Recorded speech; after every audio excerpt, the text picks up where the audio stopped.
हजारों फूल चाहिए एक माला बनाने के लिए, हजारों बूंद चाहिए एक समुद्र बनाने के लिए, लेकिन एक स्त्री अकेली ही काफ़ी है घर को स्वर्ग बनाने के लिए। नमस्कार, आप सभी श्रोताओं को शार्प की तरफ से महिला दिवस की हार्दिक शुभकामनाएं।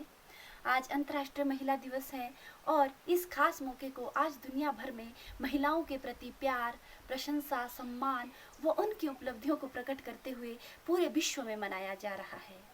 ये तो सभी जानते हैं कि 8 मार्च को महिला दिवस मनाया जाता है, लेकिन क्या आप जानते हो कि ये महिला दिवस क्यों मनाया जाता है?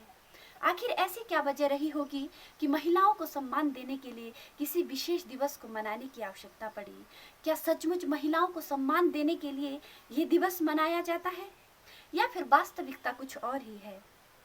दोस्तों, लगभग 100-150 वर्ष पहले महिलाओं को किसी भी तरह के कोई मौलिक अधिकार प्राप्त नहीं थे। महिलाओं को वोट देने का अधिकार, शिक्षा प्राप्त करना, वो घर से बाहर निकलकर काम करने का अधिकार या चुनाव लड़ने का अधिकार, इस तरह के कोई भी अधिकार प्राप्त नहीं थे। ये किसी एक देश की बात नहीं, बल्कि मैं पूरे विश्व की बात कर रही हूँ।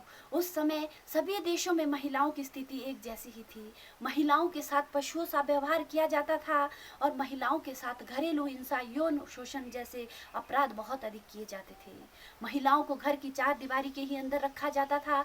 उन्हें काम करने के लिए घर से बाहर नहीं निकलने देते थे। यदि कोई महिला बाहर निकलकर काम भी करती तो उसे पुरुषों के समान वेतन नहीं दिया जाता था। इन्हीं अत्याचारों से परेशान होकर इन अपराधों से छुटकारा पाने के लिए बहुत सी महिलाएं आगे आई और अपने अधिकार के लिए लड़ाई शुरू की। इसके लिए महिलाओं ने सबसे पहले अमेरिका के न्यूयॉर्क शहर से आंदोलन किया। 1908 में महिलाओं ने अपने नौकरी के समय को कम करने तथा वेतन को बढ़ाने व वोट देने की मांग को लेकर एक बहुत बड़ा आंदोलन किया, जिसमें कि लगभग 15,000 से भी ज़्यादा महिलाओं ने भाग लिया। और ये आंदोलन इतना प्रभावशाली हुआ कि धीरे धीरे जो है लोगों का महिलाओं के प्रति सोच बदलने लगी और लोग महिलाओं के विकास की ओर ध्यान देने लगे। महिलाओं द्वारा और भी बहुत से संघर्ष किए गए, बहुत से आंदोलन चलाए गए और उन्हीं आंदोलनों की वजह से 1975 में संयुक्त राष्ट्र द्वारा अंतर्राष्ट्रीय महिला दिवस एक विशेष थीम के साथ मनाया गया। उस समय का थीम था सेलिब्रेटिंग द पास्ट और प्लानिंग फॉर द फ्यूचर। और उसके बाद जो है हर वर्ष अंतर्राष्ट्रीय महिला दिवस एक विशेष थीम के साथ मनाया जाता है। अंतर्राष्ट्रीय महिला दिवस मनाने के उद्देश्य महिलाओं को हर कार्य के लिए प्रोत्साहन करना, महिलाओं के विकास के लिए कार्य करना, महिलाओं को सशक्त व शिक्षित करना तथा महिलाओं और पुरुषों में समानता लाना, इस तरह के उद्देश्य रहते हैं। आज मैं धन्यवाद करती हूँ उन सभी देश व विदेश की महिलाओं को जिनके बलिदान के कारण आज हम सब महिलाएं अधिकार के साथ जी रही है, अपनी जिंदगी अपने इच्छा अनुसार जी रहे हैं। आज महिलाओं को सरकार द्वारा हर वो अधिकार दिए जा रहे हैं जिससे वो खुद को सशक्त व मजबूत बना सके। हाल ही में बात करूं तो मुस्लिम महिलाओं के 3 तलाक जैसी प्रथा को समाप्त कर मुस्लिम महिलाओं को भी आज समानता का अधिकार दे दिया। वो भी आज अपनी ज़िंदगी अपने अनुसार जी सकती है और महिलाओं के लिए बहुत से अधिकार दिए हैं। सुप्रीम कोर्ट ने तो यहाँ तक कर दिया है कि महिलाओं की अब पैतृक संपत्ति में भी अधिकार है। पहले महिलाओं का पति और पिता की संपत्ति पर कोई अधिकार नहीं होता, लेकिन अब महिलाओं का जितना अधिकार एक नर का है उतना ही नारी का भी।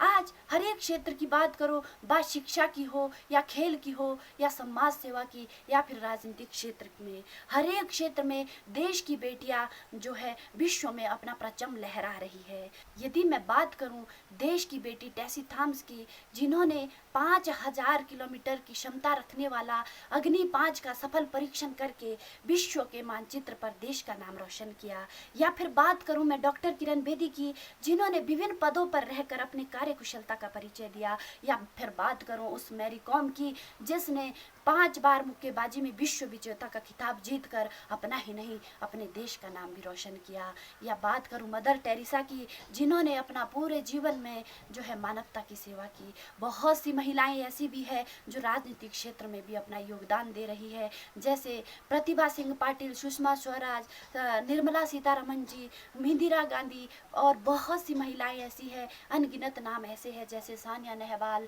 सानिया मिर्जा, बिछेंद्र पाल, पीटी ऊषा, कल्पना चावला और बहुत, यदि मैं रानी लक्ष्मीबाई जैसी महिलाएं, यदि मैं इन सब महिलाओं के नाम लेने लग जाऊं तो बहुत समय निकल जाएगा। आज मैं नमन करती हूं उन सब महिलाओं को जिन्होंने देश के योगदान में भूमिका निभाई। जहाँ एक तरफ आज महिलाएं सफलता के आयाम गढ़ रही है, वहीं देश निर्माण में अपना योगदान दे रही है, वहीं आज बहुत सी जगह पर महिलाओं के साथ घरेलू हिंसा, यौन शोषण जैसे जघन्य अपराध भी दिन प्रतिदिन बढ़ते जा रहे हैं। घरेलू हिंसा के मामले आए दिन बढ़ते जा रहे हैं। घरेलू हिंसा सिर्फ वो नहीं जो महिलाओं के शरीर पर चोट पहुंचा कर दी जाए, हिंसा वो भी है जो महिला के मन को ठेस पहुंचाए। हिंसा वो भी है जो उनके मान सम्मान पर दाग लगाती है, और हिंसा वो भी है जो महिलाओं को उनके अधिकारों से वंचित रखती है। बहुत सी महिलाओं के साथ घरेलू हिंसा की जाती है, और दुख तो तब होता है जब हिंसा करने वाले या तो अपने पति या अपने परिवार का ही कोई अपना सदस्य होता है। कहते हैं कि मायका में कहते हैं पराया धन है बेटिया, ससुराल में कहते हैं पराए घर से आई है। मायका में कहा जाता है पराया धन है, ससुराल में कहा जाता है पराए घर से आई है। कुछ लोग कहते हैं कि औरतों का घर नहीं होता, लेकिन मेरा यकीन है औरत के बिना घर घर नहीं होता, औरत के बिना घर घर नहीं होता। जाकर देखना आप कभी उस घर को जहाँ पर कोई महिला नहीं होती, जाकर देखना उस घर को जहाँ माँ, बहू, बेटी या बहन नहीं होती। आपको वहाँ जाकर एक अजीब सा दर्द महसूस होगा। पूछना उस इंसान से कैसा महसूस होता है जब भूख लगी हो और कोई खिलाने वाली ना हो, घर में मेहमान आए हो और कोई खाना बनाने वाली ना हो, खुद उठकर चूल्हा जलाना पड़े और लोगों को खाना परोसना पड़े।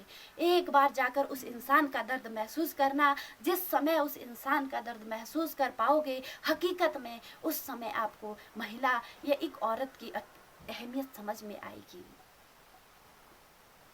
इसीलिए जिनके घर में महिलाएं हैं उन्हें इज्जत दो, सम्मान दो और उन्हें आगे बढ़ने के लिए प्रोत्साहन करो, क्योंकि कहते हैं यत्र नारेस्तु पूज्यन्ते रमन्ते तत्र देवता।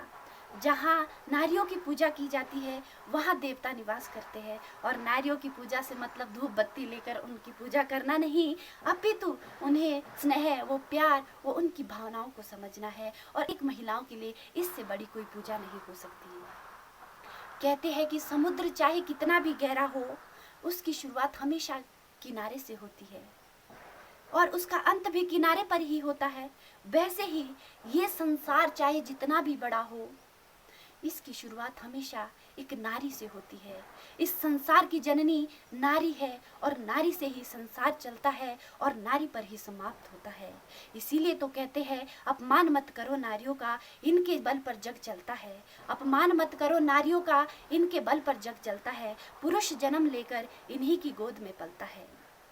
मैं ज़्यादा समय ना लेती हुई अंत में मैं यही कहूँगी सभी महिलाओं से कि उन महिलाओं का बलिदान व्यर्थ ना जाने दे, उन महिलाओं का बलिदान व्यर्थ ना जाने दे जिन्होंने आज हमें अपनी ज़िंदगी अपनी इच्छा अनुसार जीने का अधिकार दिया है। हम सबको अपने अधिकारों को समझते हुए खुद को इतना सशक्त और मजबूत बनाना है ताकि हम भी देश के योगदान में अपनी कुछ भागीदारी निभा सके। तो ज़्यादा ना कहती हुई अंत में मैं यही कहूँगी, नारी तू अगर चाहे तो आसमां जमी पर आ सकता है। नारी तू अगर चाहे तो आसमां जमी पर आ सकता है। धरा का हर कोना स्वर्ग बन सकता है। नारी तू अगर चाहे तो वर्तमान तो क्या भविष्य बदल सकता है, भविष्य बदल सकता है। धन्यवाद।